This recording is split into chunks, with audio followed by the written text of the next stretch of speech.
तर उपवास असला की तेच ते पदार्थ खाऊन पण कंटाळतात, पण त्याच पदार्थांना थोडंसं काहीतरी वेगळं लूक दिलं आणि एका वेगळ्या पद्धतीने बनवलं तर ती रेसिपी खायला खूप छान लागते किंवा तो पदार्थ खायला खूप छान लागतो। तर अशाच पद्धतीने मी आज बनवलेला आहे उपवासाचा पुलाव।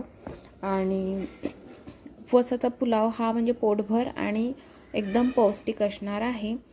तर इथे पहा मी थोडा माझा व्हिडिओ स्किप झाला, तर इथे मी तूप, त्यामध्ये थोडं जिरं आणि मिरची, त्यानंतर शेंगदाणे असं टाकून छान असं भाजून घेतलेलं आहे, थोडं तेलामध्ये परतून। शेंगदाणे छान क्रिस्पी होईपर्यंत परतायचे आहे आणि त्यानंतर टाकायचा आहे बटाटा, साल काढून छान छोटे छोटे काप करून, आणि टोमॅटो घालायचा आहे, एक बटाटा एक टोमॅटो, आणि इथे मी पनीर ते पण कट करून टाकलेलं आहे। आणि आता याला ना सगळ्या पदार्थांना छान असं मिक्स करून घ्यायचं आहे 1-2-3 मिनिट। आणि आता आपल्याला यामध्ये ॲड करायची आहे भगर।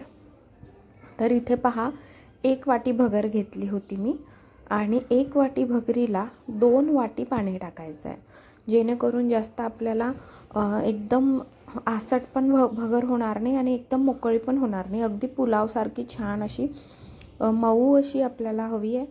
त्यानंतर यामध्ये सेंधे मीठ टाकायचं आहे, जे उपवासाला खाल्लं जातं, आणि याला करायचं आहे मिक्स। जर तुम्हाला थोडी साखर वाटली तर टाकू शकता।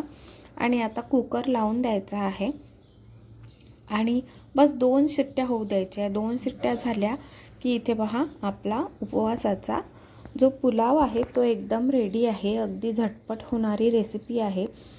सगळे साहित्य जर तयार असले तर बस 5 मिनिटात ही रेसिपी तयार होते, झटपट होतो। साबुदाणा खिचडी आणि जर तुम्ही साधी भगर करता त्यापेक्षा हे कुकरमध्ये असा पुलाव केला ना, पौष्टिक पदार्थ सगळे ॲड करून, छान पनीर आणि भाज्या वगैरे टाकून, आणि अशा पद्धतीने छान असा आपला उपवासाचा पदार्थ रेडी आहे। कसा वाटला कमेंट करून नक्की सांगा। तुमची कमेंट म्हणजे मला असं वाटतं की कमेंट केल्यामुळे मला लक्षात येतं की कोण व्हिडिओ पाहत आहे आणि कोणाकोणाला आवडत आहे, त्यामुळे प्लीज कमेंट करत जा आणि लाईक पण करत जा, कारण जेवढे जण पाहतात तेवढे लाईक्स येत नाहीत। तर चला सबस्क्राईब